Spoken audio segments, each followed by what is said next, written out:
Hey everybody, today we're talking with Dan Lesser, President and CEO of LWHA. Dan is a consultant, appraiser, receiver, wearer of many hats. We're going to find out how properties are appraising today in this COVID environment and how busy he is as a receiver and what advice he might have to borrowers. Thanks for joining. Hey Dan, thanks for being here today. Another fun edition of Teague Talks. Happy Friday. You looking good. Where are you? I got to ask. I'm actually in Great Neck, New York right now, which is my primary residence. So you're at home. Are you going into the city at all? No, I have not been in Manhattan since the end of January. I have a place up on Martha's Vineyard, so I've sort of spent time up there and here in Great Neck. So am I staring at your office for the foreseeable future? Well, our office is open, and some of our folks are going in. But we have a whole cadre of folks that are around the country that work remotely anyway. So Yeah. we've always been set up to work remotely. Yeah, it's not a big impact for you guys. That's good. How's the family? How's the wife and the daughters? Thank God, everybody's good. My wife, my two grown boys. How about yours? Doing well. Thank you for asking. Good. School started back. Here. My kids are out of school. I don't have to worry about that. I know. Hopefully they're out of the house too. They are. Yeah. All right. Good. So, I know, but for the viewers, they may not know. Remind me, how'd you get into this crazy business, and how'd you start LWHA? Wow, that's a good question. So, how did I get into this crazy business? When I was in much younger years, and in particularly high school, I was not very academically oriented, if you will. But I always demonstrated an entrepreneurial spirit, and at a very young age, was hustling to make money. And I recall vividly when I was about 13 years old, I was raking leaves and blowing snow for neighbors. It was backbreaking work, and I had friends that were hanging out on the street shooting hoops, and then one day I had this thought, like, you guys are being degenerates. You should come do some work and make a couple of bucks. So at 13, I actually assembled two small crews, and I had these guys going around, doing the work. And I wasn't doing the work anymore. I was collecting the money, paying them, and keeping the difference. And then fast forward to my first finance class, when I learned about leverage, I was like, I know what that is. So back in those days, I had demonstrated a fair amount of entrepreneurship. And my parents had, who originally were from Europe, my father from Berlin and my mother from Vienna, they'd come across a book called Your Career in Hotels and Motels. Herbert Witzke was the author. And they told me about this book, and I said, okay, it sounds interesting, get it for me, I'll read it. And they were like, no, if you're interested, you go get it with your own money and read it. I was like, okay, sure. 6 months later, I found myself in front of actually a Doubleday bookstore, which I don't know if you remember Doubleday. And I was waiting for a couple of friends of mine, and I had about 15, 20 minutes. I was like, you know what, I'm going to go into the bookstore and check this book out. And I did. And this is back in, early 70s. So the world was much bigger then, right? We didn't have technology. We didn't have Zoom. And I remember vividly looking in the middle of this book, there were about 10 pages of black and white photographs of hotels all around the world. And I thought that was like just fascinating and really cool. And I immediately resonated with it. And then I ended up checking out a hotel school in Lausanne, Switzerland called the École Hôtelière. And when I was in 10th grade, I applied to go there. At the time, as an American citizen, to equal a Swiss high school education, you needed high school in the United States plus 2 years of university in America to equal a high school education over there. It just so happened that at the time, there was a 4-year waiting list for foreigners if you got accepted before you could actually get in. So it worked out perfectly. I had 2 years of high school left. I went to City University of New York after I graduated high school, Baruch College to be specific. It's also known as UCLA, University on the corner of Lexington Avenue. After I finished 2 years there, and I was, getting ready to go to Switzerland, Lausanne, I got cold feet, and I applied to Cornell University's hotel school. and they sort of laughed at me. GPA was not all that good. Remember that whole academic thing? Anyway, I ended up going to Lausanne. It was the best thing that ever happened that Cornell turned me down the first time. I did what was called the cours de cuisine, which was learning how to cook. And Teague, I can assure you that I make better fried eggs than anybody you've ever met, which I learned from that program. Yeah, what's the quarantine meal that you're fixing for the family? The quarantine meal? Yes. I just told you, fried eggs. Fried eggs. Right. Nobody makes them better than me. Best fried eggs. Anyway, I spent a year in Switzerland. It was an amazing experience. Seriously, I learned how to cook. I met some great people. I learned foreign language. It was just I skied. I skied a tremendous amount. It was awesome. And then I reapplied to Cornell and miraculously got in. And that's where I ultimately graduated hotel school from. And then I worked for Hilton for a couple of years in operations at the New York Hilton Hotel, 2,000 room property on 6th Avenue and between 53rd and 54th Street. Fantastic learning laboratory if you want to learn how hotels work. I went through every sub-department within the front office, and then every sub-department within food and beverage. So I went through 2 separate training programs. And then ultimately I was kicked up to the catering sales office. And then one day I sort of realized that I love the hotel business, but I didn't want to spend my life working in hotels. And I had an idea about, trying to figure out how to get into real estate, but not walking away from my hotel background. And Steve Rushmore at the time, this is 1981, had founded HVS, which back then was Hospitality Evaluation Services. One thing led to another. Timing is everything in life. I met him, and he happened to need a warm body the day that I met him, and I was in the right place at the right time. And Steve took me on, and I spent 13 years with him at HVS, and then 11 years at Cushman & Wakefield, 5 years at CB Richard Ellis. That's where I met my partner, Evan Weiss, at CBRE. And almost 10 years ago now, we founded LW Hospitality Advisors. I'm the L, he's the W. We spent a lot of money to come up with that moniker, LW Hospitality Advisors. So that's my story. That's how I got to where I am today. I love it. So tell me, you were the first employee for HVS. I was. All right. So we've been LWH 10 years now, right? That's January 5th will be our 10-year anniversary. It's amazing. Time flies. I still feel like I'm 19. Yeah. Dude, you look at.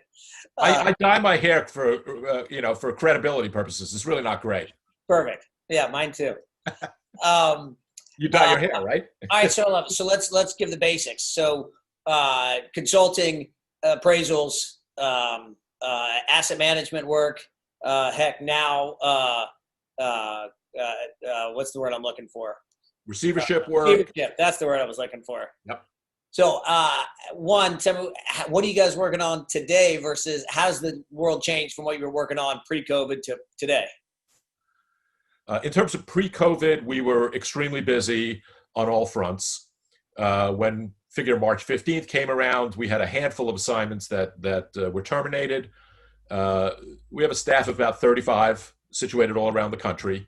And we stayed pretty busy finishing up work that we had to do through the end of April. And then in May, at the low point, May, first part of June, we ended up with about half our staff with not a whole lot to do. But we didn't lay anybody off. And then at the end of June, beginning of July, it just really amped up again. And today, I'm very happy to say, and I'm very fortunate and feel very blessed that we are extremely busy. And we're extremely busy on a whole slew of fronts. Appraisal is obviously a core competency, valuation. And if you think about it, every hotel in America at this point needs to get reappraised, right? Because almost every hotel in America is challenged, right? And to figure out what to do next, if anything, the fundamental question that always is, well, what's the value, right? So we are extremely busy on the valuation front. One-offs, portfolios, all of the above. Believe it or not, we were actually working on several feasibility mandates pre-March 15th. None of those got canceled. And since March 15th, we've actually picked up a handful more feasibility assignments, which is kind of counterintuitive on the one hand. On the other hand, when you think about it, in some of the markets that we've been working, like in Miami, right, long lead times for development, right? So, if you're looking at a compelling story that's not going to be delivered for 3, 4, 5 years, now is the time to be looking at it. So, believe it or not, we're still fairly active in the feasibility world, doing lots of litigation-oriented assignments for a whole slew of reasons. I mean, the reality is we do a lot of litigation work all the time, right? If you think about it, people fight over money in good times and bad times, right? So you just don't hear about litigation during the good times. You hear about it during the bad times. So we're real busy on that. The asset management front, incredibly busy, and receivership falls within the asset management front. And we've been very fortunate to, we're actually working on a fairly sizable portfolio. This is in the public domain, one of the Colony Capital portfolios, the Inland portfolio. It's 48 assets around the United States. And we're also been approached on several other mandates to serve as receiver. So congratulations on the Colony gig on that piece of business. That's great. For you guys, at least. Maybe not so great for Colony. So here's a topic everybody wants to know about it. Talk to me, not Colony specifically, but receivership in general, right? Talk me through that process. What's it look like? A lot of people are uncertain about it, thank goodness, because we haven't really been through a lot of it, but educate us. Okay, well, I mean, essentially, and again, we're not talking about Colony, but, a lender, to secure their position, either does a foreclosure or they attempt to appoint a receiver. And a receiver does not represent the lender. The receiver is a court, an agent of the court, and has to report to the court. Does not report to the lender. Does not report to the borrower. It's the court, and it is a process in terms of being nominated. And then going in front of a judge and getting the judge to either accept or reject the candidate to serve as the receiver, and then it's a process to take control of the asset. In many cases, fresh management is brought in, right, and just securing the day-to-day operation. It's really interesting. In prior downturns, when folks did receiverships, they were, for the most part, operating facilities, right? Today, you have receiverships going on with a whole slew of assets that are closed, which presents all sorts of new challenges. In terms of how long a receivership lasts, it could be from a couple of weeks to a couple of years, and anything in between. It really depends on the asset and frankly positioning the asset to recoup as much proceeds as can be for the secured creditors. I mean, that's the whole purpose of this. And my sense is that we're going to be seeing a fair number of receiverships bubbling up as time goes on here, unfortunately, and that it will be a process to work through them and ultimately either work out situations or dispose of assets. So let's pretend I'm a borrower. Let's talk on that side. Do I have any luck with and I'm not making any money, so I may or may not be making any payments right now. When does that go to the servicing, to the special servicer? When does the receiver get pulled in? That's interesting. Say that again? And when does a broker get pulled in? Okay. As far as a receiver or going into special servicing, right? For the most part, not that many people step up and wave a flag and saying, hey, we're having difficulty, please move us into special servicing. But it does happen every so often. And I've actually been privy to situations where that actually worked out to the benefit of the sponsor to do that, to raise their hand and say early on and say, we're having an issue and the master can't talk to you. So please move us into special so we can get a conversation going. Do you recommend that? I can't say I recommend it, but I can tell you that I've seen it happen. It's not often, and I have seen it actually happen successfully, and I'll tell you why. That the special services, they've been inundated, right? Nobody expected COVID to hit the way it did, and the suddenness of just travel stopping entirely, and hotels shutting down, and folks not being able to make their payments. And so the specials have been inundated with just stuff coming in, and they're not staffed up appropriately to even deal with it. In terms of the situation that I was referring to about the one group that sort of raised their hands, they were provided with a list from the special of all the information that was needed, and it was all immediately provided. And they made an ask as well, right, for 6 months of forbearance and the usual, if you will. And at some point, it didn't really hear from the special and touch base, only to find out that they were deemed good borrowers. And why was that? They were proactive and raised their hand when they realized they couldn't make payments. They asked to get transferred to special. They responded in a timely manner with everything that the special required, and no payment was ever missed prior to April 1st. So that sponsor went into the good borrower file, as opposed to the other file, which apparently is much, much bigger. And the special was very clear that they're dealing with the big file, and the small file is over here, which is kind of interesting because the ask was for 6 months. And if it was dealt with now and the ask was granted, the 6 months are over at the end of August. So that's kind of an interesting notion. When can I, the borrower, whether I'm good or bad, I'm in trouble, so I don't want to make payments. I can't really get much help. But now, okay, I want to buy my note for cents on the dollar. Any chance? Good luck. Good luck.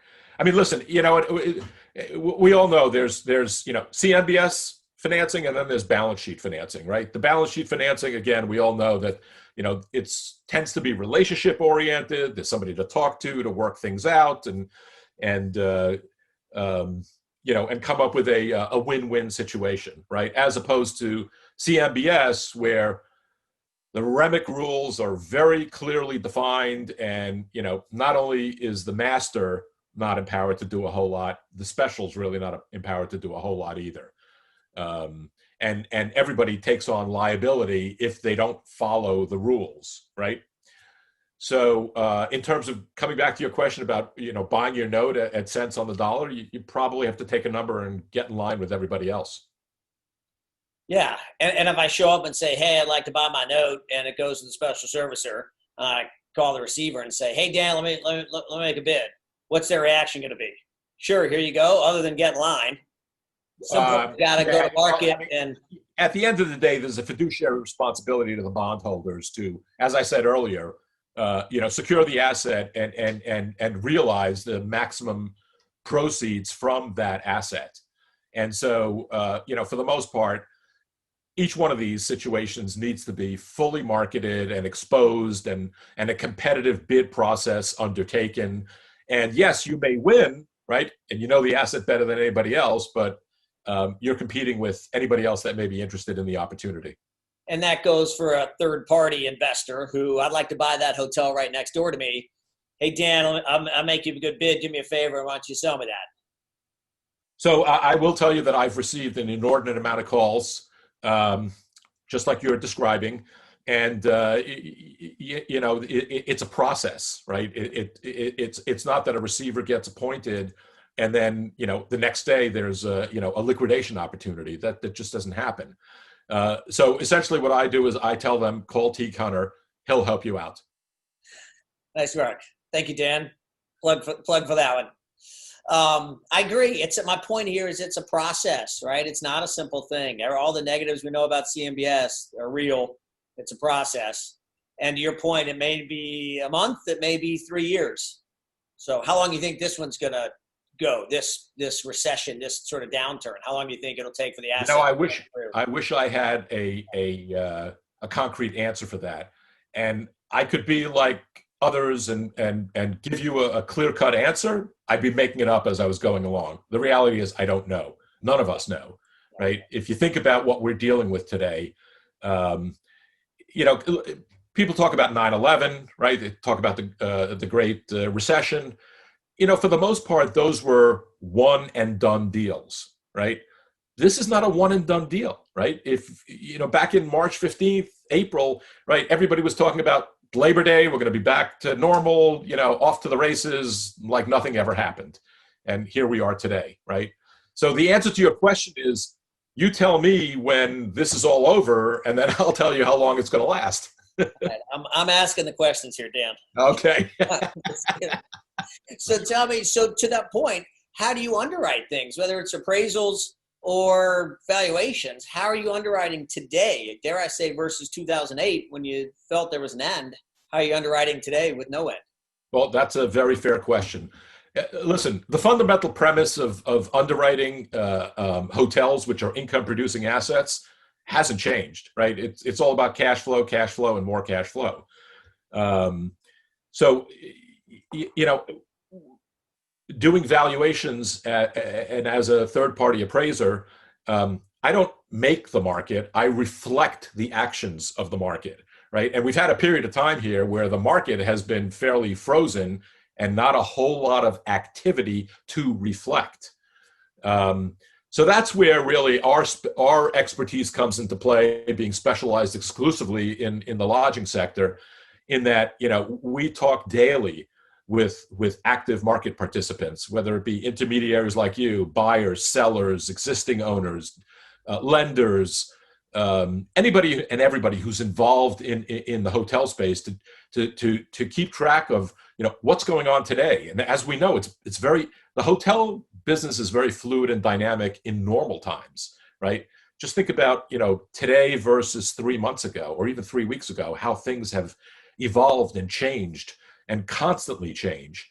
So in terms of answering your question about underwriting and valuation, you have to put a stick in the ground and figure out, okay, this is the starting point, right? This is when you know, this asset is going to reopen, and it's no different than we did in the past. It's a projection of income and expense, discounted cash flow. You know, sales, nobody ever bought a hotel based on, you know, another hotel sale price. You know, they're nice to look at on a per pound basis just to kind of get a sense.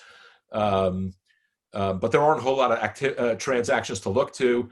And then, of course, the cost analysis is, nobody buys a hotel based on replacement cost either, right? But it is always an interesting check vis-a-vis, well, how does the income value, if you will, compare to replacement cost? Is it above? Is it below? And what are the implications of that? So the methodology hasn't changed, but obviously there's a lot more fluidity with assumptions. Yeah, a lot more. And Yeah. I don't know if we have a handle yet on the buyer expectations versus the seller expectations, and what all the capital flow in our industry is doing to valuations. Any thoughts there? Well, there is a tremendous amount of capital that is out there seeking yield in general, and focused on commercial real estate, and then drilling down even further, focused on lodging, because it's been proven for decades now that if purchased right, hotels produce superior risk-adjusted returns when compared with a whole slew of other investments. And I mean, if you just look at you know, early in this COVID epidemic here in the United States, you know, you had a rash of really smart, sophisticated investors who made huge bets, not necessarily on individual assets, but on the travel sector, right? You know, you had Starwood and Blackstone investing in ESA, right? You had Carnival Cruise Lines, the Saudi Arabians picked up a percent of Carnival Cruise Lines. Sonder received a big investment. Airbnb got 2 separate rounds of $1 billion. I think one was debt and the other was equity. And if you think about it, that's a good example, right? Back in April when they were doing that, everybody was talking about, oh, the IPO is dead. Well, here we are now, 2 months later, 3 months later, and they're supposedly, going through with the IPO, which is interesting in and of itself. So how do you think that's going to go? I plead the fifth. I have no idea. I agree with that. But in terms of capital, there's no shortage of money out there. The opportunities haven't bubbled up just yet. Everybody's playing nicely in the sandbox. They have been since mid-March. And, I do believe that's going to continue for just a little while longer. But, shortly after Labor Day through the end of the year, I think the sharp elbows come out and no more playing nicely in the sandbox. Yeah, it's interesting. That's the question. When do the sharp elbows come out? So, would you remember? I don't remember there being this much capital in 08 and 09 as there is today. I've been doing this for 40 years. There's never been more capital than there is today. Available capital. There's tons of it out there. Which has an impact all over the world. Go ahead. Which has an impact on value. Well, for sure. So, in my humble opinion, what's going to happen ultimately is one of two things, right? Distressed opportunities are going to bubble up. And we all know that, the United States is littered with functionally and physically obsolete hotels that pre-COVID were sort of approaching the end of their economic lives. Obviously COVID doesn't help that situation, right? When those situations become available, there are folks out there who are clearly going to be interested in those types of opportunities, but the institutional capital is focused on the value add opportunities, the stories that can be realized, right? And the compelling stories that do bubble up. There's so much institutional capital out there that I am convinced that the good opportunities, they may represent distressed opportunities, but ultimately when we look at what they transact for, they will not necessarily represent distressed pricing. All right, so I'm going to final questions maybe, but give me some words of wisdom, some final advice out there for all of us. Final advice. If you're looking for a really terrific hotel intermediary, I recommend Teague Hunter. I would say be patient, be optimistic, pray. We will get through this, right? When I look back, this time has given me an opportunity to look back on my life and contemplate other events that have happened that were shocking and overwhelming and sort of made the world feel like it was about to end, right? Going as far back as the Cuban Missile Crisis, which I remember. Back in those days, there was black and white TV, right? 9 channels. And after the 10 o'clock news, there was no more TV, right? And the United States was on the verge of nuclear war with the Soviet Union, right? And so you heard that at night, right? And the TV went off and you got to fret all night about it and, learning how to hide under your desk and things like that. It seemed like the world was coming to an end, right? You fast forward to the oil embargo that occurred in the 1970s when there wasn't enough gasoline to fill cars and, you had odd days and even days, right? The world seemed like it was going to come to an end.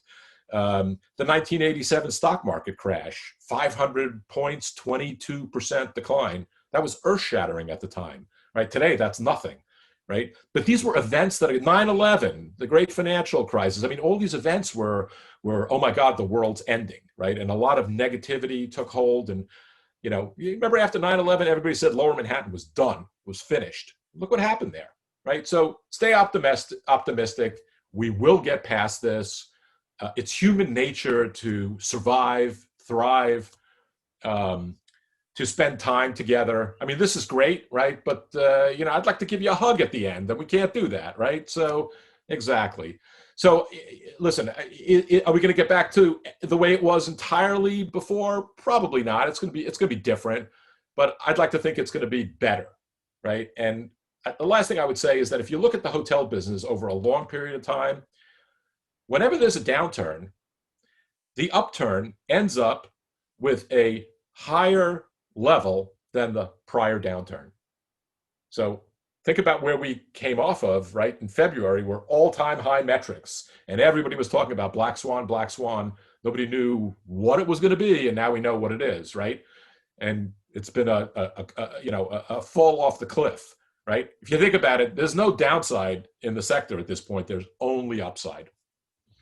I'll take it. Words of wisdom from Dan Lesser. So Thank you. that's fantastic. Dan, thank you for joining me. You're a good friend and a good man. This was great. I appreciate it. Stay safe. Stay healthy. You too. Make me some fried eggs, will you? Absolutely. Good to see you. Thanks, Dan. Thanks for the invite.